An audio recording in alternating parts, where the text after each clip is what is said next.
Bismillahirrahmanirrahim. Assalamualaikum warahmatullahi wabarakatuh. Selamat malam saudara-saudara, rekan-rekan, juga sahabat-sahabat Kang Jai dimanapun berada. Salam santun, salam hormat, tidak lupa Kang Jai ucapkan. Mudah-mudahan sahabat-sahabat selalu dalam lindungan Allah Subhanahu wa Ta'ala, sehat walafiat, tidak kurang suatu apapun, dipanjangkan umur, banyak rizki yang barokah, amin ya rabbal alamin. Alhamdulillahirabbil alamin. Sahabat-sahabat juga rekan-rekan, ketemu lagi bareng saya Kang Jai. Pada kesempatan malam hari ini, izinkan saya kembali lagi menyapa atau menjawab pertanyaan-pertanyaan dari para sahabat-sahabat yang sedang mengalami problema kehidupan ya.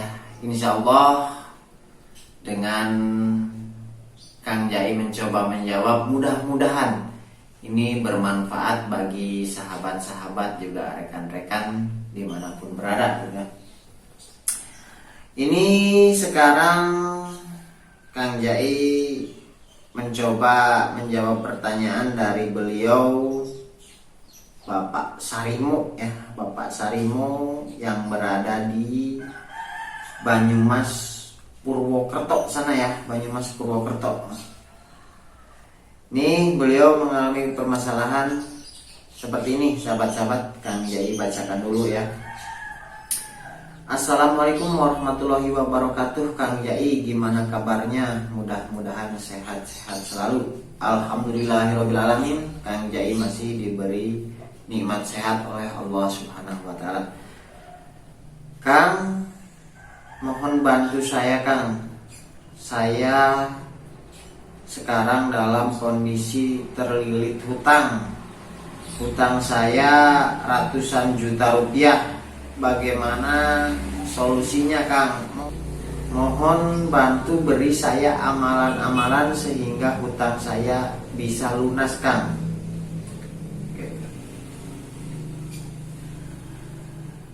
Oke, baik sahabat-sahabat juga rekan-rekan dimanapun berada, permasalahan dari Bapak Sarimo yang berada di Banyumas Purwokerto sana ya. Beliau terlilit hutang ratusan juta rupiah begitu ya. Bagaimana caranya biar hutang saya atau hutang beliau menjadi lunas? Saya kasih solusi yang simpel-simpel aja Kang Sarimo. Hutang Kang Sarimo ratusan juta rupiah, caranya agar lunas hanya satu Kang, dibayar. Begitu ya. Dibayar itu syarat mutlak ya. Ketika kita memiliki hutang kepada siapapun itu, bagaimana caranya agar lunas ya? Solusinya satu, dibayar. Bagaimana Kang caranya saya membayar hutang itu sedangkan kondisi saya pada saat ini tidak memiliki uang untuk membayar? Ya, itu tadi. Kita berusaha semaksimal mungkin mencari rezeki yang barokah untuk membayar hutang-hutang kita yang sama orang lain lah, intinya seperti itu. Beliau meminta amalan terhadap Kang Jai. Semua amalan itu baik, bagus lah ya kalau menurut Kang Jai. Namun dengan kita berharap hanya melaksanakan amalan-amalan tanpa berusaha, itu sama saja dengan kita sombong ya sahabat-sahabat. Jadi pada hakikatnya perjuangan tanpa doa itu omong kosong. Artinya usaha tanpa doa itu sombong ya. Segala permasalahan yang terjadi sama diri kita itu semua datangnya dari Allah Subhanahu wa Ta'ala. Kita itu hanya pelaku takdir. Ketika kita tidak mampu, pasrahkan sama yang membuat masalah, yang memberi masalah. Ya kita pasrahkan sama Allah Subhanahu wa Ta'ala, begitu ya Pak Sarimo ya. Begitu ya. Jadi teruslah berjuang, teruslah berusaha untuk melunasi hutang dengan kita beristiqomah meningkatkan keimanan dan ketakwaan hanya kepada Allah Subhanahu wa taala.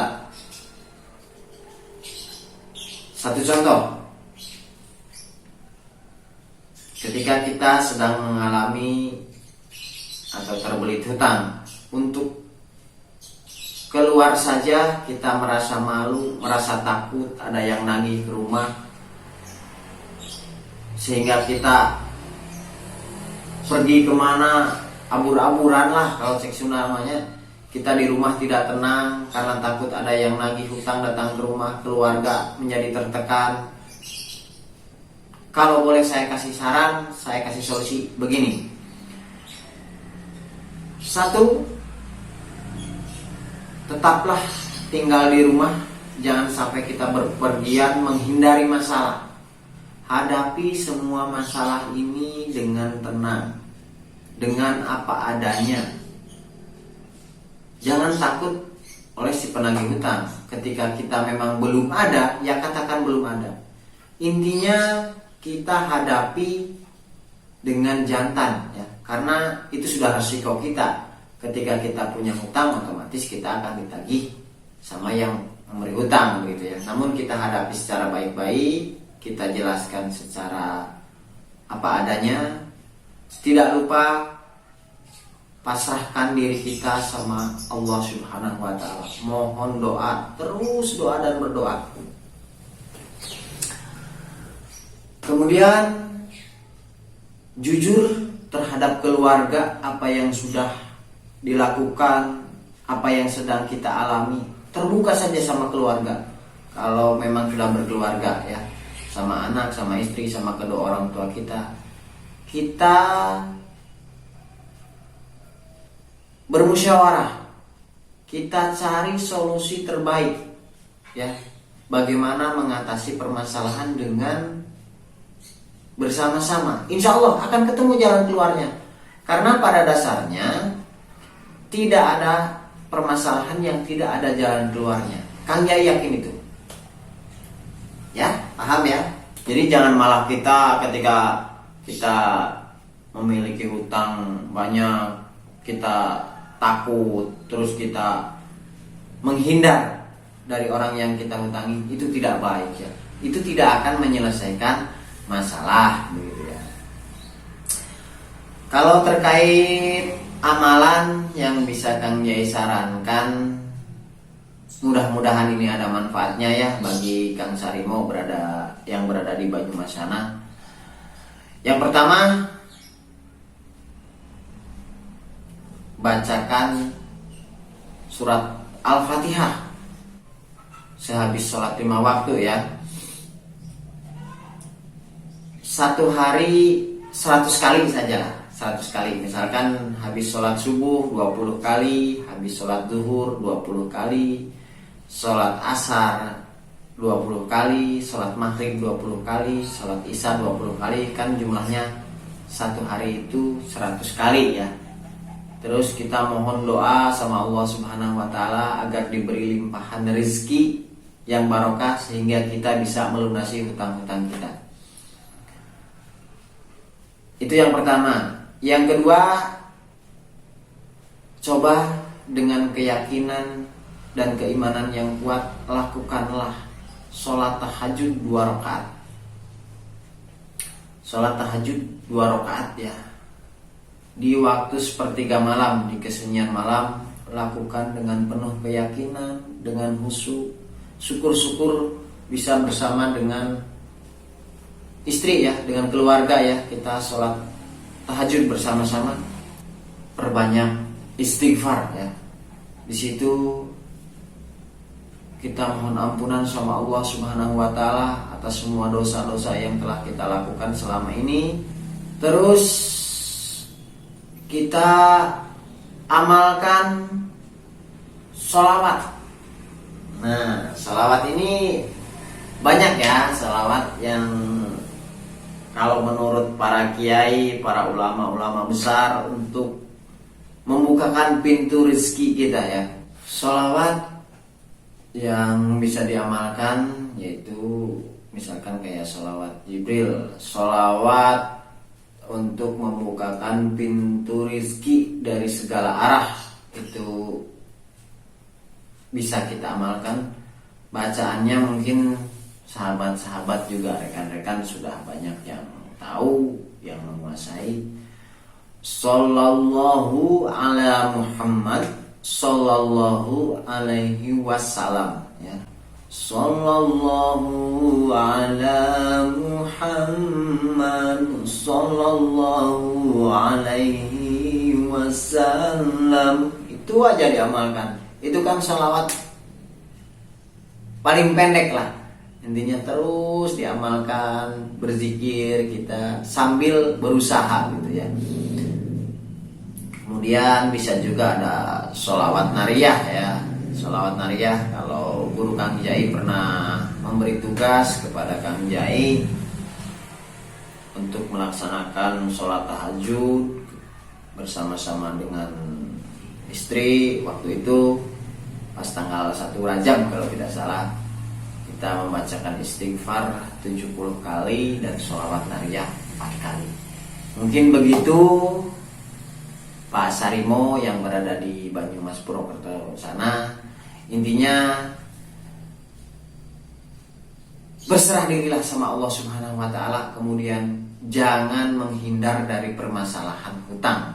Hadapi apa adanya dengan gentleman lah kalau bahasa sekarang. Jadi biar si penagih itu malah tidak semakin benci ya.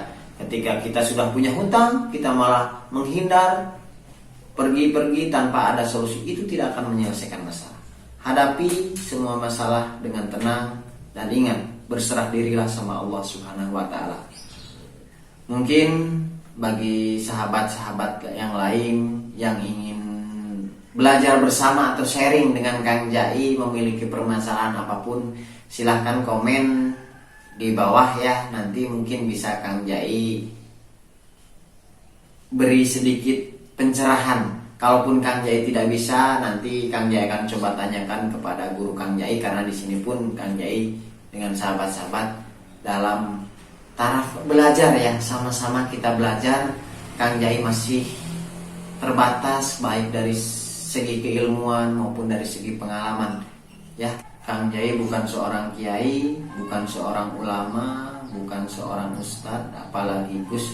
Itu masih jauh dari tingkat kelayakan kalau dibandingkan dengan beliau-beliau. Jadi yuk marilah kita belajar bersama-sama agar kehidupan kita semakin hari bisa lebih baik dan terus lebih baik begitu ya. Hanya berusaha lebih baik, intinya seperti itu.